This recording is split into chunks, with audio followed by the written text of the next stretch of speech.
Welcome back, everybody. Desert Valley Blitz, Coach's Corner edition. And today we have a local legend in the house. Special Very excited.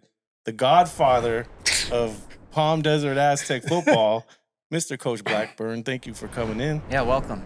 Thank you, guys. Yeah. Nice to be here. Yeah, we've been waiting a long time to have you in, so thanks for coming in. Thanks. Well, coaching's a crazy game. It's almost a sport in itself. How did you get involved in this crazy sport we call coaching? Well, I was in athletics all my life. Mm-hmm. My last couple of years at Utah State, when I played there, I was really influenced by Bruce Snyder. I don't know if you know who Bruce Snyder is. He was the head coach at the time. He ultimately left and went to the Rams. He was the running back I'm going to have coach. to go look him up, Coach. But he just sparked something in me. Yeah. You know, the way he handled himself, the way he did it, you know, and I was a physical education major, Mm-hmm. and I loved football, so I just said, I want to go. I want to do it, So you were starting to study before you were even a coach, huh? You started I don't watching know. a little bit? Or I don't know about that. No? Really, not really. Okay. What happened was I needed units, and that was another thing. So I didn't graduate on time. And he goes, "It's okay. I'm going to take care of your schooling so you can graduate." In the meantime, I was kind of an assistant GA, so I was involved in all the coaching and the meetings and stuff like that. And that's where it really lit the fire. Yeah. Watching them strategize and breaking down films and Talk about stuff on the field and learning, yeah. all that stuff. So our defensive line coach, Rod Marinelli, I don't know if you ever heard of him. Yeah. Sure. Pretty famous. Some say the best D-line coach out He there. hooked me up with Leo Brohard in Rubidoux High School in Riverside. That's where I had my first coaching job. Know that. First year there, we were 6-4. You were head coach right out the... No, I was defensive coordinator. Okay. Leo was head coach. And then our second year, we won 13 straight and lost in the title game. And we had 8 guys sign Division I off that team. Wow. It was unbelievable, the talent. 13 wins will do that. And we only ran one formation on offense. What'd you run? Triple I, double tight. Wow, they didn't throw the ball Triple much, I, huh? We threw the ball. We threw the ball maybe 5 times a game. Wow. It was also always a fake the off power, backside wide pop, wide open for a touchdown. I do like those old school formations. Well, who he's a disciple of is Bob Stengel at Colton and the Bloomington coach, Markham. Don Markham is where he first started coaching with. So he was all about run.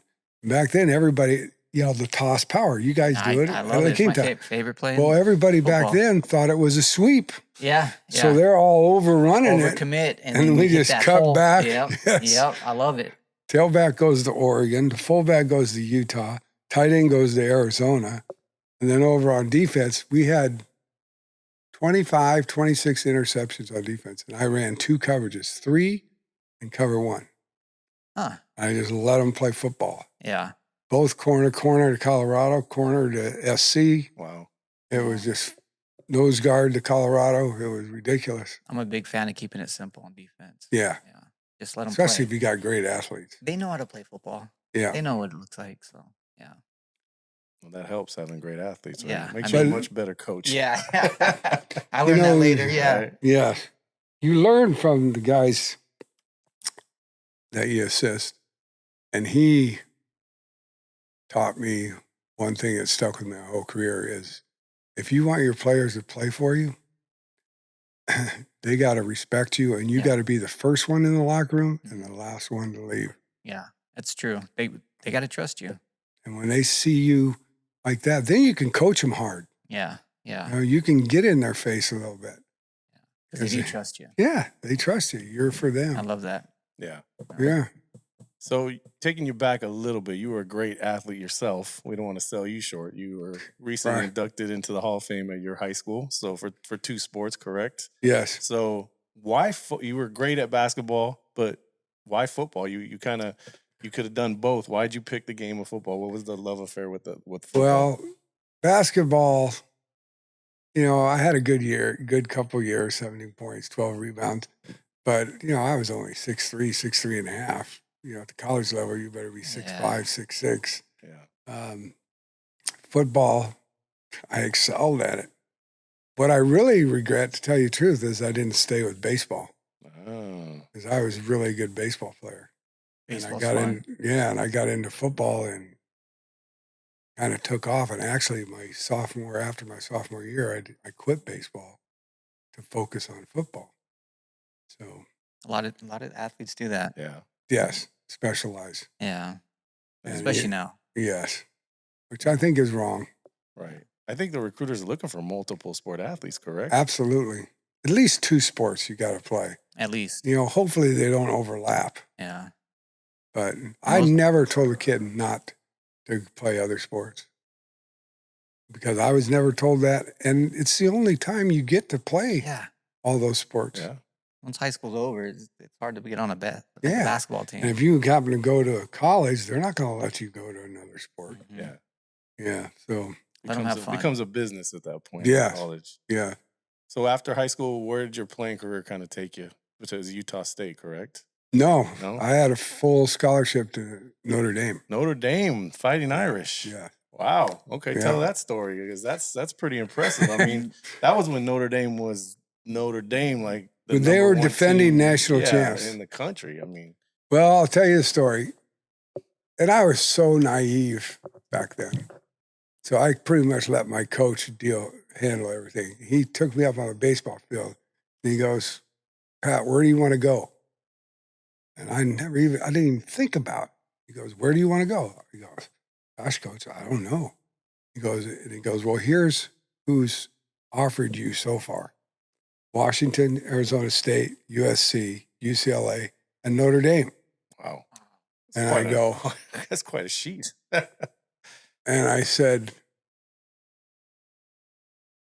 Notre Dame? I was, okay. So there was no visit. There was no talking to the coaches. We had okay. 2 weeks. 2 weeks later, he goes, okay, Pat, we got you're going to go on a recruiting trip, but they need, I forget what it was, 1,100 on the SAT. You got to pass that. Wow, that's not a low bar. 1,100 No. is not easy.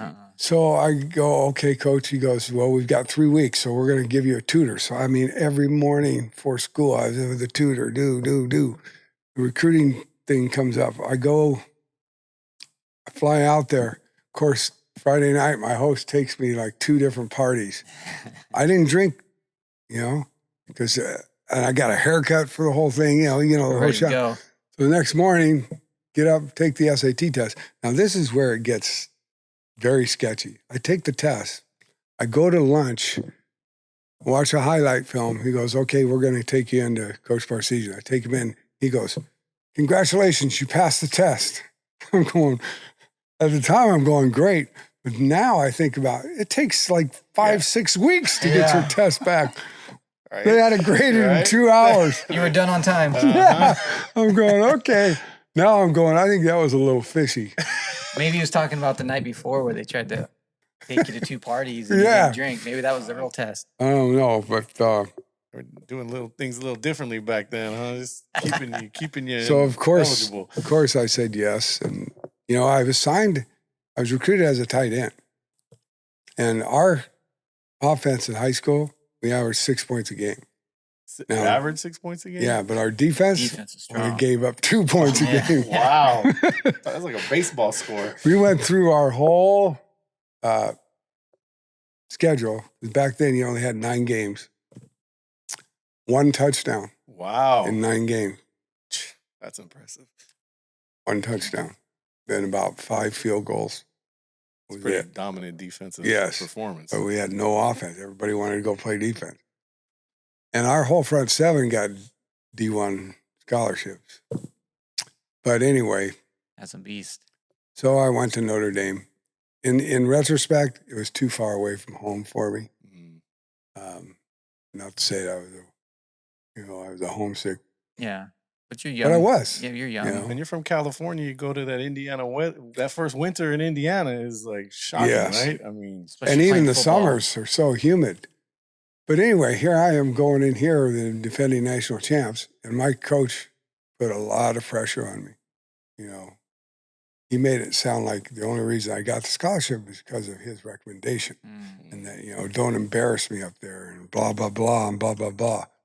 I reported at 240, and within a week and a half or 2 days, I was down to about 214, 15 pounds. Wow. Just stressing out every practice, you know, scrimmage, everything. And I did well. I got up there, and that was back then. They didn't have scholarship limits. So they could have like 10 deep.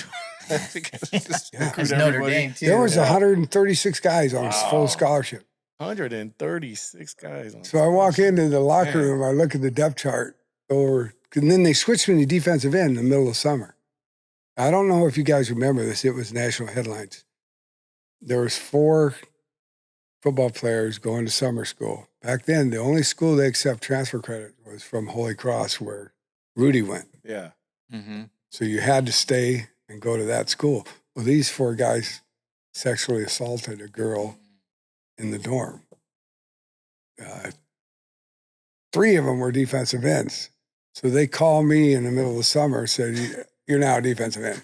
Congratulations. Yeah. You just moved up the depth chart. So I'm working on blocking and running routes and all that. And okay. But I walked in and saw that depth chart, and there was like, I started going down and looking for my name. This is before we started even first practice. I was 6th string. Ugh. There's 140 guys out there. Yeah, and the difference between 1 and 3 string, Yeah. Tiny. yeah. So it was an experience. And we ended up going to the Orange Bowl, played Alabama. We beat Alabama 13-11 to prevent the Bear from getting a national title, where the year before we won to win the national title. Mm. But that was Parseason's last year as a coach. You know, he lost the 2 teams you don't lose to at Notre Dame. That's SC and Purdue. Oh, yeah. Looking to upgrade your home? Tile Designs by Fina is your one-stop destination for beautiful flooring, hard surfaces, and countertops. From timeless design, modern styles, they've got the perfect look for every room. Stop by today and transform your space with Tile Designs by Fina. Let's design together. Kind of bringing you back to the coaching days. How did we end up in Palm Desert? You were out in Riverside. You said you kind of being an assistant down there. What was your journey to get you kind of out in the community out here? I actually, after Rubidoux, the second year of Rubidoux, Bruce Snyder offered me a job on his staff back at Utah State. Okay. So I went back there, did a GA, then he left for the Rams, and I was hired by the next coach, who happened to be my position coach when I played. Mm. He hired me as a linebackers coach. Well, 2 years go by, you know, he got fired, so everybody's fired. And that really disheartened me on college football coaching, because we got fired, all the assistants are fired, everybody's on the phones going for jobs that I'm going for the same one you're going. Yeah. So nobody says anything. Well, what do you got going? Nah, nothing. You know? Nothing. I think I'm done. And when I got hired full time at Utah State, my salary was $18,000 a year. Wow. This is back in 1982. Wow. And there was 50 applicants for that job. And I just, you know, it's not what you know, it's who you know. Absolutely. Yep. So I just go, you know, I need some more security than Can't do this every 3 yeah. or 4 years. Because unless you get on with a great young head coach Mm-hmm. and ride his coattails, that type thing, it's a lot of moving. I can tell you, my 22 years as coach at Palm Desert, there was one guy named, he was an offensive line coach. I used to make fun of him because he must have come by in like 6 different shirts of colleges he was at. I was going, Mark, man, how do you do that? He's got a family with kids. A lot of moving. Yeah. So anyway, I was at Alamany High School, Okay. Catholic school up in San Fernando, as the head coach. I was an assistant a year, and then I got the head job, and I was the golf coach. And for Easter, we'd come out here for a high school tournament, and I would just go, man, I love this place. I go, the 130 golf courses. Yeah. Oh, I want to come out here. Well, I went 20-20 Alamany. It wasn't good enough. We were in the league with Loyola, Oh yeah. The big time St. John program. Bosco, Yeah, big time St. programs. Paul, Yeah. Yeah. St. Francis. Ain't messing around up there. Yeah, All and you know, D1 500 national records not champs. bad. No, yeah. You're going toe to toe with some good schools there. But anyway, they decided to let me go. Well, I got on with John Burroughs High School as a defensive coordinator. And I'm going, I could have applied for some jobs, but I said, you know what? I'm just going to hang on. And then after that year, the Palm Desert job opened, and I applied for that. Well, what happens is, it was between me and a guy from Michigan. They took the other guy. He lasted a week, and then he And quit heat or what? because he hated the heat. Yeah, that'll get you, man. So Got you Daryl ready for calls it. me up and goes, hey, do you want the job? I said, heck Sir. yeah. I So didn't that's know how that. I ended up So it out all here. worked out, huh? Yeah, all it worked did. out. It was It a did. twist of fate. I heard a rumor that you were on the sideline too for the first Palm Desert game ever. Yes. Is that true? I was the head coach at Montclair Prep, small private school. Actually, that was my first head coaching job for 2 years at Montclair Prep. I had 32 kids on the roster, Oh, jeez. and we played Palm Desert at our place, and we beat them 14-7. So you gave Palm Desert their first loss as Yes. a program. How Yes. ironic is that? Huh? Yes. And it helped when I interviewed because Daryl remembered me. Okay. Yeah, that's pretty ironic, right? Yeah. You got the, Yes. the guy who's going to come in and build the program. He gave the first L to the Yeah. program. Yeah. Yes. But that's so. I mean, so Twist of fate there. right? Yeah. So you get out here. What's the state of desert football when you get out here? Are you like, this is going to be an easy job? There's not as much talent as there is out in LA. What was your kind of first assessment of? No, I did not. football out I did here? not think that at all. First thing was dealing with the heat. Yeah. You know, do you know Kurt Huff? No. Well, anyway, I've known him since high school. He was a high school teammate, college teammate, and we just happened to run into each other up in the valley. I didn't even know where he was, and he said, "Yeah, I'd love to coach." So I brought him with me. The day we moved out here, it was like 116. We're just looking at each other, going, "Man." What I get myself into? Yeah, right? but as far as talent goes, I knew that Palm Desert had been successful and only been in school for 6 years? yeah, relatively 87 relatively to, new school when you yeah. got there. you know, one of the first things that I was told to be is beat Indio. Yeah, hey, we They were were your kings rival. back then. We Yes. were your rival. Yes. Man. Palm Yeah. Desert was always the team that could beat us. Coachella's your main rival, but Palm Desert was the other. Yes. Yep. And that game was always tough, man. Even when they were not the biggest program, they still were tough. Oh, Even those early were years. really tough games. People forget Yeah. about them. 'Cause Yeah. you had to be physical. Yeah. Yeah, we run the ball, Yes. 50 times a game. Yeah. Tough kids. Yep. Yep. So that was what you got to beat Indio. Okay. But that was the old Imperial League. Yeah, we Yeah. go down to Calexico, we go down to Central, and that's starting to come back now. I think we're going to see more Brawley of that back going there. forward. Yeah. Interesting Yeah. thing about Calexico, I got thrown out of the game in Calexico. What happened? So we're up 36-0. I mean, we're just, You're hammering them. and then ref throws a flag, comes over to me, goes, "Coach," and he brings Josh Salas over. Oh, yeah, he's Oh, I pretty remember good. Josh, yeah. He I goes, remember Josh. "Coach, he doesn't have a butt pad in. That's a 15-yard penalty." And you guys could say, whenever you go down to Imperial Valley, the refs, Mhm. I can say it now, they hose you. Little home cooking. they Yeah. say, So little anyway, home I cooking down send there. in kid, next play, flag. He brings over Terry Seachin. I remember Terry. Yeah. He goes, he doesn't have a butt pad. That's another unsportsmanlike on the bench. Coach, you're out of here. Wow. I go, what? Wow. Just like I that. got to go sit on the bench for a whole half. Jeez. You hear that, Terry? It's your fault. You know what I did to those guys? I told, okay, next week in school, you're wearing your hip pads and your butt pads to school. And I'm not going to tell you when I'm going to check on Yeah. you. But if I check on you and you're not wearing those, you don't play. Dang, that's some old school That's- style right there. Yeah. I That's like my that. language right Yeah. there. I I love like it. that. I Yeah. don't think we could get away with that anymore. I think we might be run out of town trying to do that to Yeah. some kids now. But That's an awesome story. Threw you out Yeah. because of that, huh? Yeah. I've never heard of that. That's crazy. So you Kona. get down here, you got a pretty good program already going. Just the things that kind of stand out about your program is the consistency over the years. I mean, you were one of the consistent powers from, pretty much the time you got here, right? 22 years, you made the playoffs 18 times. I mean, what were some of your keys, do you think, to that consistency? I mean, you were pretty much built a program that was always going to contend for a league title every year. My philosophy is 3 letters, ATE: alignment, technique, and effort. I love that.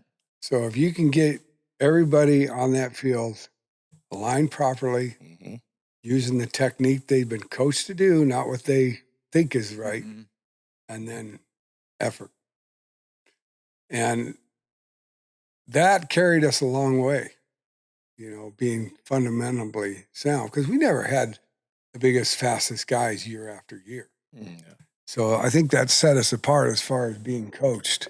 We had good assistant coaches. I was lucky to have, we had Ed Munson coach for me.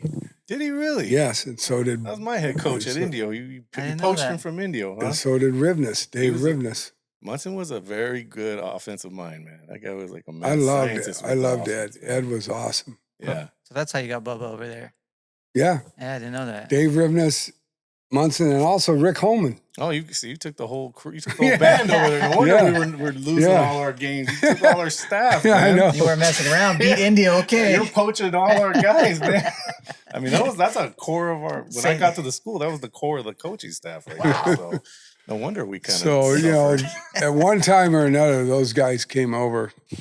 And, blessed, because those guys, funny story about Ed. If you know Ed, he loves Don Markham, and he loves that double wing offense. Yes. Well, in 2005, we play him in the quarterfinals. And we beat him, but we ended up, I think we forced him to punt twice. Markham, he never punts. Never punt. So the first time they punt, Ed is up there. He was going to have a heart attack. They're punting. They're punting. He's screaming, "They're punting." I said, "Okay, yes." He goes, "Coach, you just don't know what that means." I said, "All right." He was a great guy. And Dave, Dave's Dave. Dave doesn't talk much. He brings his chair out there to do the O-line and gets it done. Yeah. But that really helps a lot. I think our numbers, we could always depend on having 60, 65 freshmen. Yeah. And what really bugs me is you get 65 freshmen, and by the time they're seniors, you only have 25 of them. Yeah. That's There's true. a big gap of They kids. fall off. Yep. Yeah. So, one of the things I said when I address that, I say, I got to have a good freshman staff Mhm. and make sure those guys have fun playing the game, Yeah. So they come back. Right? So they stay in the program. I was a freshman at Palm Desert once. Were you? Daryl Salazar was the head coach. No, Yeah. boy. Yeah. I had fun. It was fun. Were you when we fired the staff halfway through the season? No. It was Oh. when Trevor Thiel broke his wrist that year. Oh, That year. yes. Yeah. Yeah, it took a lot to get mom to let him play Yeah. again. He turned out to be pretty good senior year, huh? Yeah. Yeah. Yeah, you talk about an athlete now. Yeah, He he's- was all conference in yeah. 3 sports. Yeah. But anyway, to answer your question, and then what I said with too is I want to be the hardest working guy in front of those kids.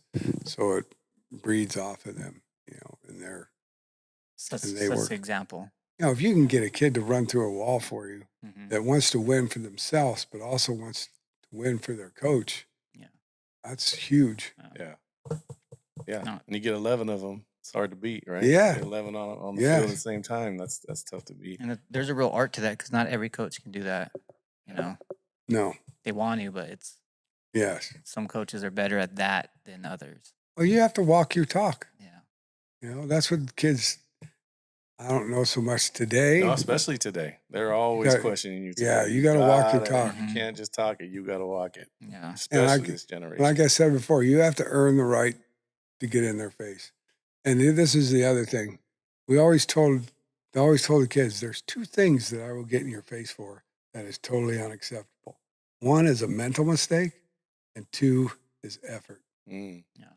because that doesn't take a 500-pound bench, a 440 Yeah. to know what you're doing and to go all out all the time. It's a choice.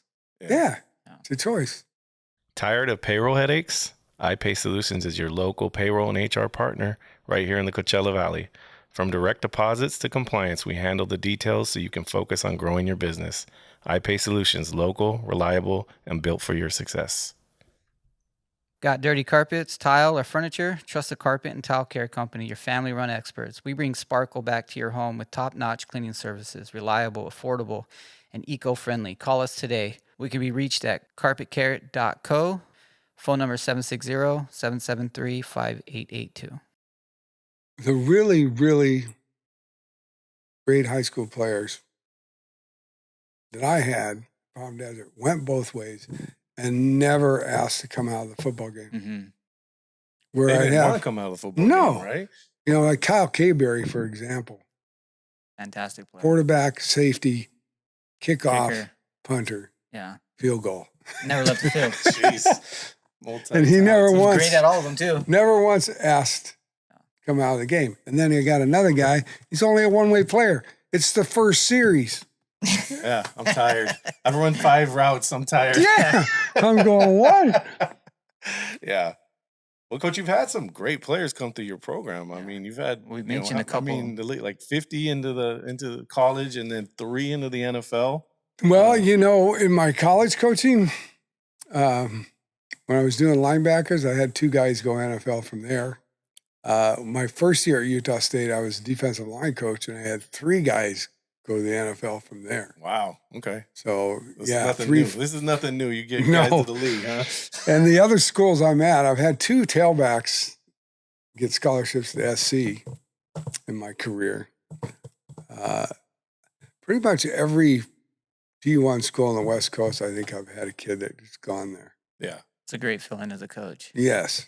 Yes, it is. I didn't mess that up. Like, it's in the And back of your brain. a lot of the coaches today don't realize, and being a college coach also, there's a tremendous amount of weight with college coaches on who you recommend. Mm-hmm. If a college coach knows you're always going to bring in 3 guys that are 5'10", 200 pounds and say they're great offensive linemen, they're just going to go. Yeah. They won't take your call. No. They're going to not take that one. So they got to trust that you're Consistent. yes, Yeah. that you know what it takes. That's the name of the game, right? Consistency all these years. Yeah. I mean, you had it towards the end of your career, 14 in a row, made the playoffs every year, 14 your last 14 years, Some were saying you were peaking when you kind of decided to kind of hang it up, huh? I mean, one of the things that I'm most proud of, and I don't think anybody's done it in the Valley, is I went 7 years in a row with at least 1 playoff win. Yeah. I mean, so I'm proud of that. And I know La Quinta didn't do that either. So I'll have to go back and check that. There's one up on Armstrong right there. But you know what? I went back through, I don't know if you guys are familiar with Cal Preps. Yeah. But I went through they go all the way back. So awesome. I started, since 2000.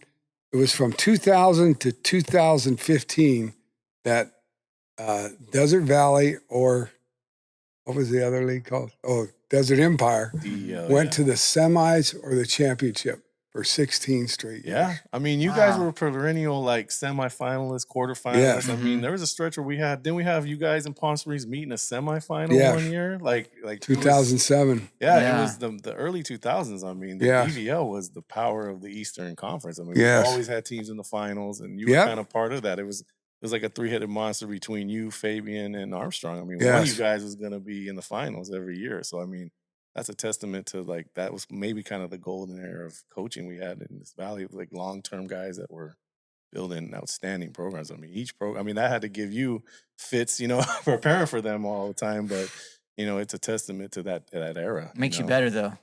It does. You look forward to those games. Mm-hmm. I always said the Valley was unique, and I don't understand why more people don't go to the games, because all these Valley games, what is the worst is 30 minutes to get to a game? Yeah. And what really used to depress me is when I go to the pep rally before the game, and there's 1,800 students there. I'm going, damn, can't at least 1,000 of you go to the game? Yeah. Because the players feel it. They feel Yeah. when you know Oh, that stand's rocking. Yep. Yeah, I remember going to like Palm Desert La Quinta game when I played. There was standing room only. I mean, it was Yes. everywhere. And Yes. then you go lately it's like, man, I remember when this was crazy. There were some games this year where I look across there and I think I could count many people in the stands. Yeah, 30, 40. Yeah. And they're only And they're all home, like in the Valley games, right? it's only in Rancho Mirage. yeah. Yeah. Well, speaking of that, Coach, I know you're on the golf course a lot these days too, but you've been around the game. You still are very connected to the community down here. What is your state of the union in terms of the game down here in the Coachella Valley right now? What are you seeing? I think it's, with the change in the playoff situation, we're facing more Orange County teams. Yeah, absolutely. And you can see a big difference when we do that. We used to face Temecula teams more. Now we don't see them as much. But we do see more Orange County teams. And I always think there's a gap there between us. And you maybe a little less with Riverside County, depending on who you play. Yeah. But when you get into Orange County and Riverside, you got to step it up. Yeah. You got to step it up because we're kind of in a cone here. Yeah, for sure. Bubble. Bubble. To me, I always wanted to be the last team playing in the Valley. Yeah. The last one. I think everybody does. Yeah, they want to be the last one to turn your equipment in. Mm-hmm. And what was great about the old days is if you made the quarterfinals, you're playing on Thanksgiving. You're practicing on Thanksgiving. It's always special. Yes. Yeah. You always thought, hey, this is a successful year if I'm practicing on Thanksgiving. Now you got to get to the championship game. I know. But that's what I see. I think there's just a little more speed, skill positions. Yeah. The offense has got to kind of opened up too, right? You saw the rise of that spread offense. I mean, when you first came in, we were all running the ball, and I think maybe you guys were kind of the first to kind of spread it out a little bit, right? You know who it was? Armstrong. No, Armstrong not running the ball. Rick Ballman. Oh, yeah, Cass City. Yeah. Right. Yeah. They had right. a tremendous run and shoot Fantastic. offense. That's Yeah. right. And then they go in man. the telephone booth offense. The three backs. Yep. Yeah. And they ran the crap out of that too. That's But right. they had Eddie Martinez, quarterback. I was gonna. Royce bring him Boone up. at tail. Boone, yeah. And the receiver, he went pros. What's his name? He was a track guy, Thornburg. Thornburg. Yeah, he was a little later though, right? Yeah, Jeremy Thornburg. Yeah, Jeff Lambert. Yeah, Yep. Nick Lee. Yep. Yeah, we can go on and on. Yeah, I know. Harris, And they were Walt very, Harris. Yeah, Walt Harris. very tough up front. Mike Burke. Yeah. Cat City, man. So Cat City really was They the were the team there first. for a while, Yeah. right? They were the ones that kind of finally spread it out and started throwing it around. And then you guys I think you guys were kind of adapted to that too, because you guys were throwing the ball early too, I think. And, you started kind of adapting your offense to that, right? Yeah, because my first, I would say, maybe 5 years, it was all eye back stuff, and I look at that film now and I go, Jesus, come on, dude. Get You some guys would rhythm. run the wings, but with the receivers too sometimes, right? Yep. Yeah. It could be That tricky. was with Dave. Mm-hmm. We'd I run remember double those wing, days. double wide out. Yeah. And we'd run ISO. And a lot of times you're just spreading out to run the ball, right? You're just Yes. trying to Yes. spread the defense, right? Yes. Yeah. So, but now everybody's doing that, right? I mean, Mhm. now it's like the common thing. It's common. It's uncommon when you see a team that just lines up and tries to bully you off the ball and get 4 yards. I think, Yeah. But I think It's we're true. going to see it. But football goes in cycles, right? You look at the Super Bowl, the Seattle Seahawks. They just bully people to the front, and the running game may be making a comeback here. I think a lot of that has to do with your personnel 100%. because, Mm-hmm. when you guys pack it in, you got to be able to block an 8 and 9 man front. Mm-hmm. Mm. So you got to be able to move people. Or post over the top because they're stacking. So, Absolutely. and if you can't Absolutely. do that, then Yep. you got to be able to do both. Yes. Yeah. But you've been around to see the ebbs and flows of the offensive changes in high school. Huh? Yes. From the eye backs, eye slot to Cat City, really 3-step and throw it, run and shoot, totally read routes. and trying to stop that dang fullback trap by Boone Mm-hmm. to myself. You know what I really did? I really studied Chris Alt and the pistol offense. Oh yeah. You know, I went and listened to him speak. Then I got his videotapes. Mm-hmm. VHS. Yeah, of his line and his running back. You know, how to run and everything. And that's when I went to the pistol. God, I gotta remember the first year I did that. But you were one of the first, I think, to bring that out here. I think, right? The pistol. Like I didn't Maybe, see anybody really maybe. running that. You know, in Palm Desert retrospect, I started wish that. I would have did it with Joe Johnson. Oh yeah. Yeah. He's perfect. He's perfect. Imagine him with Zone Yeah. Reed, Yeah. with Joe Johnson, whew, and Josh Salas. Yeah. Salas was a beast, man. People forget. Yes. Yeah. He gave me Yeah. a concussion one time. Did he? Yeah. Defense or offense? He's running the ball. Yeah. Put my head in the wrong place.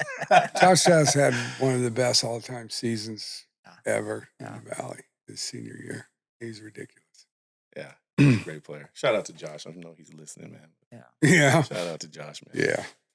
Well, Coach, we're kind of running up against time here. We've had such a great conversation, but we always like to ask our coaches, what advice would you give to somebody that maybe looking to get in the coaching profession or maybe looking to get, you know, a long-term position as a head coach? What advice would you give to that person? You're saying somebody that with no experience just wants to get into coaching? Yeah, I mean, just the kid or a player maybe thinking, hey, I want to be the next Pat Blackburn. If you're a player, if you know, obviously if you respect the coach that you played for, first thing I would do is say, I want to coach with you and start at the bottom, be a freshman coach.